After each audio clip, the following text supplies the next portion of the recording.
Welcome back. You're listening to the panel discussion, Connecting the Dots, Digital Authentication in Government, sponsored by NetIQ Attachmate and ProMark on federalnewsradio.com and 1500 AM.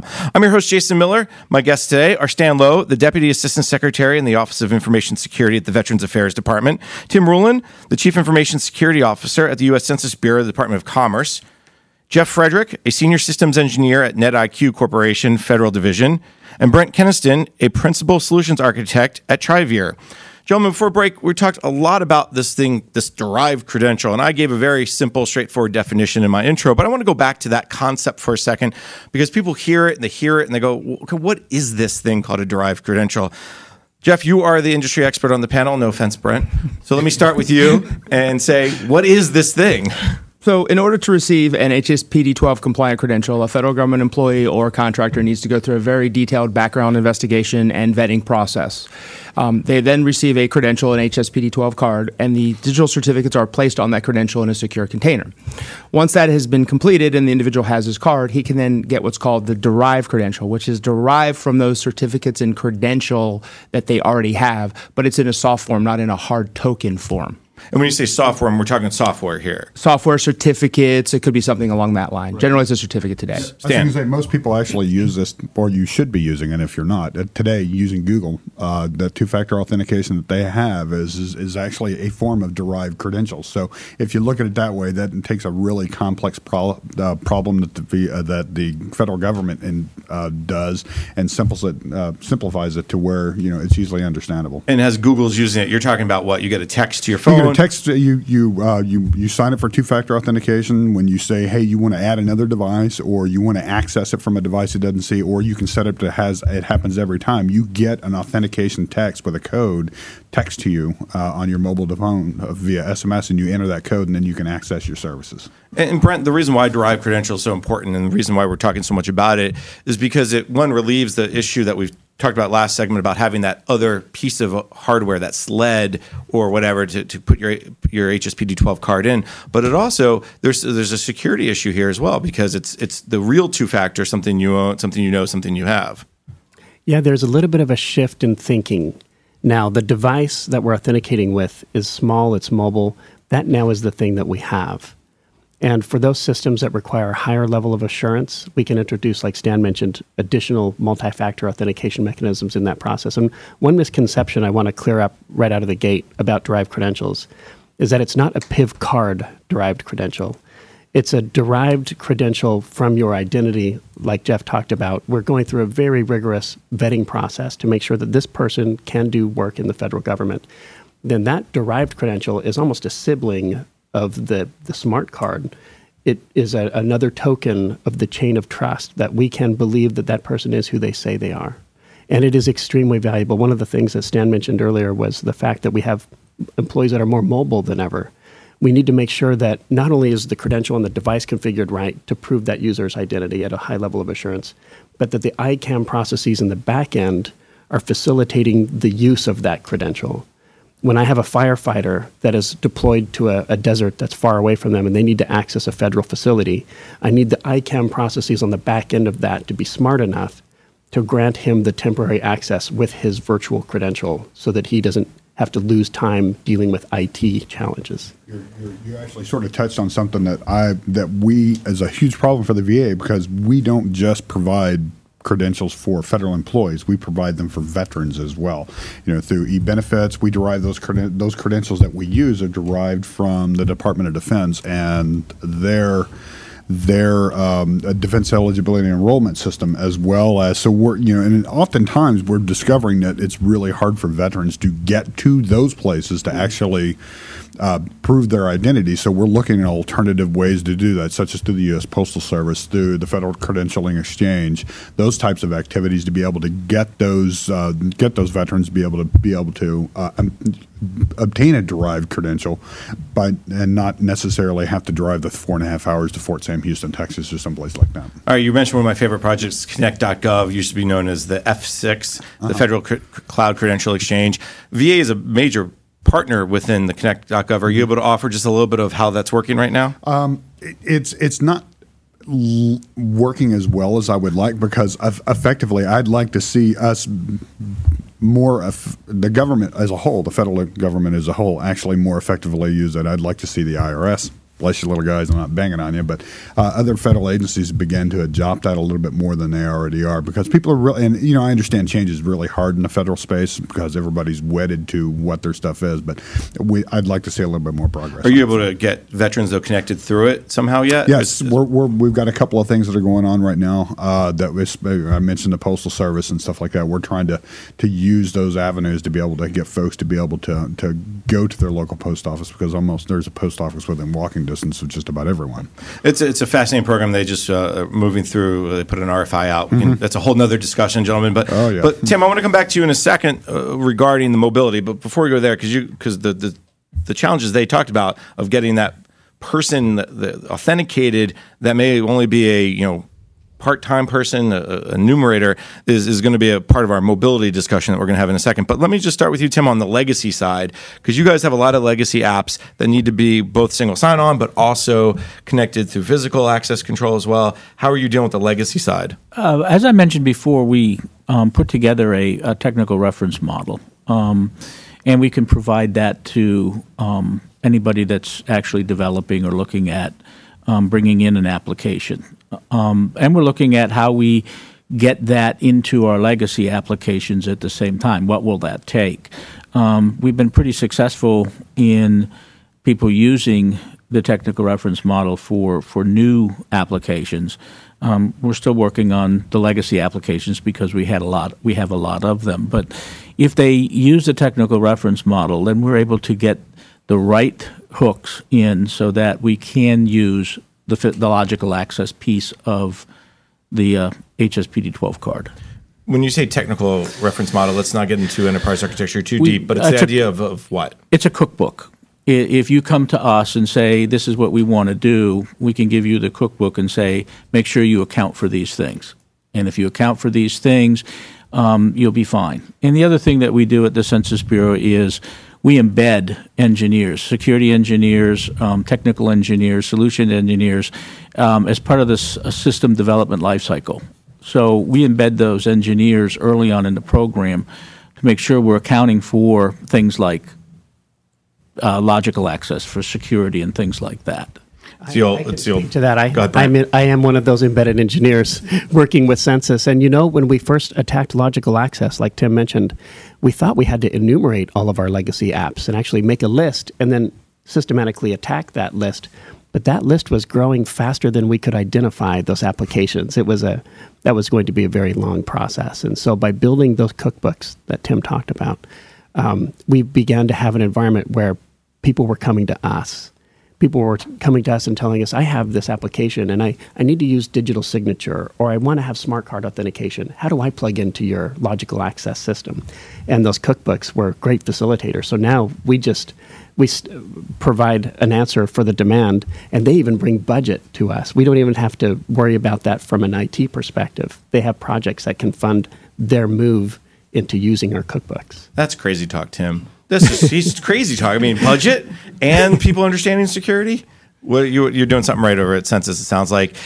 From a cookbook perspective, is this something anyone could use? Because I know your architecture at Census is different than maybe the architecture at VA, for example. But are the concepts, is that part of it? It's a conceptual type of approach, Brent? From a Tribure perspective, we've actually taken, with permission, that cookbook model, and we've duplicated it again at other agencies. The current implementation is at the National Archives and Records Administration, NARA. They have taken our pilot, or our HSPD-12 LAX architecture, and they've applied it, customized it for themselves. They went through a quick pilot, and I think for them to go through that whole process of standing up the architecture and doing the pilot, it may have taken a year or more. We did it in less than 4 weeks. And now they're moving at great speed along those same steps that Census took. Census has pioneered a path towards logical access that cuts down time, cost, and effort for all other agencies that are interested in leveraging those cookbooks. Tim? Yeah, I think that Brent is right. And I mentioned earlier that we do go out and we've met with other agencies. We've shared our ideas, and we've taken what they're doing and brought it back to see if we can improve what we're doing. So we are all about sharing. I mean, we don't want to have to reinvent the wheel every time, and we don't think other agencies should have to sit back and reinvent the wheel themselves either. You mentioned industry expert.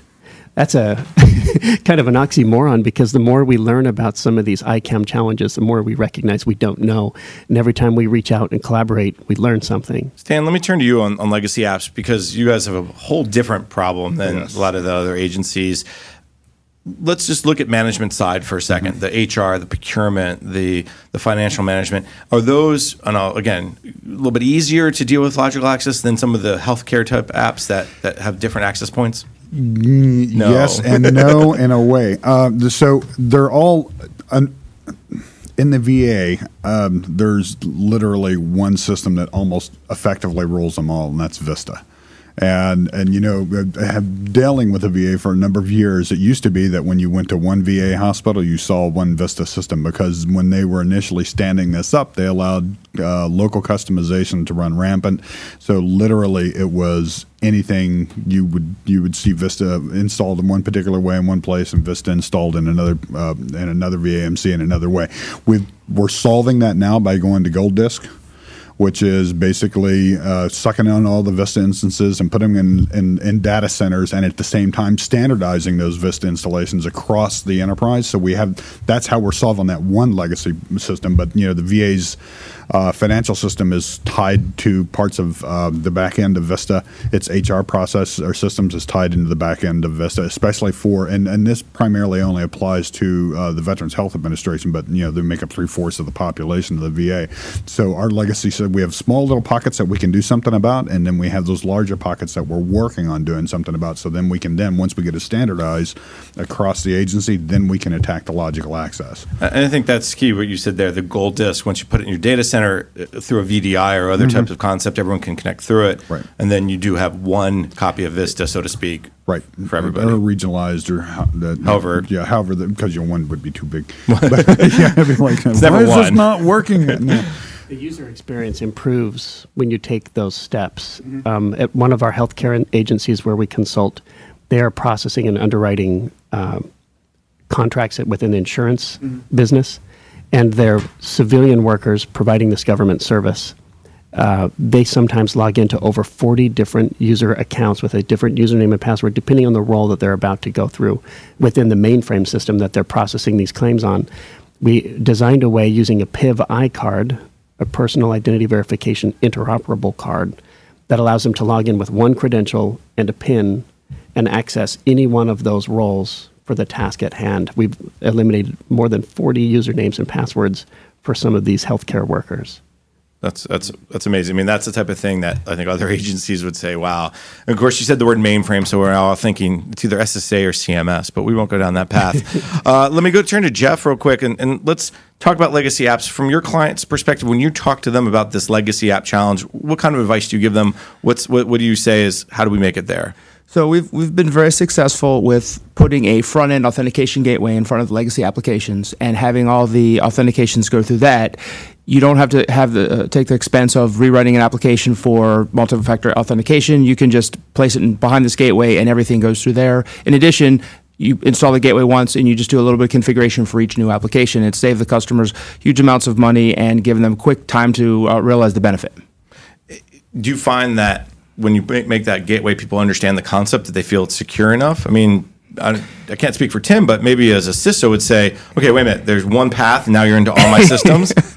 Yeah, so we have to have that security discussion. I mean, obviously the security is the paramount here. So we do have that security discussion. We do have the architecture discussion and successfully show them that, yes, this is a gateway, but here's why it is secure. I think Tim mentioned, in addition to that, I think Tim mentioned a very key point. As security architects, we have to think of our environments as already having been penetrated. There are intruders on the system right now. We have to assume that. And so for the question you asked, can that be secure enough? For some applications, yes. For other applications, we have the ability now to watch what behavior by our users is considered normal. When they veer outside that normal behavior, if they're authenticating from a subnet that we haven't seen before, if they're in a geography that doesn't seem right for their assignment, we can ask for multiple step-up authentication steps and actually really make sure that we're balancing risk with reward. Jeff. An important part of what Brent just said is the identity management and the access management components working together, just so you can do exactly what he said, where you say this individual normally comes in from his office every day, but now he's coming in from a hotel in Texas. Is that an acceptable access method? Maybe we do need that step-up authentication. And that's a very powerful layer of your security, this identity and access management, because now you have one way of solving this problem for all of your applications. You don't have to let every one of your internal groups solve that problem themselves. I mean, Tim and Stan, from your perspective, that what they're talking here really is about roles, responsibilities, back-end attribute exchange even. Is that something that's starting to kind of pop up on your guys' radar yet? Stan? Yes, and for a very good reason, and that's because of the number of different types of system accounts or accounts in the Vista systems. We don't provision a single user and they get access to particular things. In Vista, the way it was written originally, because back in those days, everybody trusted the internet and everything. If you were accessing a system, you were meant to access the system. So security was actually layered on top of the mumps code for that. So what they did is they did it by what they called it's sort of, if you look at it, like pages or tabs. So in order, a nurse needs access to these particular tabs, and they're given specific access to specific parts of the system. Using a front end wrapper would be hard for that, because that just gets you the front part of that, and they may actually end up having different user accounts for those different provisions. So it's hugely complex for the VA, and it's one of the really cool things about security and Vista, and it's one of the most things that give us the biggest headache about security and Vista. So I was going to say, Stan, that there is an agent sometimes that we place on the client workstation to perform the services of this wrapper, but it's not compatible with Vista. yes. All right. Well, on that note, let's take a quick break. Tim, when we come back, we're going to jump into your mobility discussion. You're listening to the panel discussion, Connecting the Dots, Digital Authentication in Government, sponsored by NetIQ, Attachmate, and ProMark on federalnewsradio.com and 1500 AM.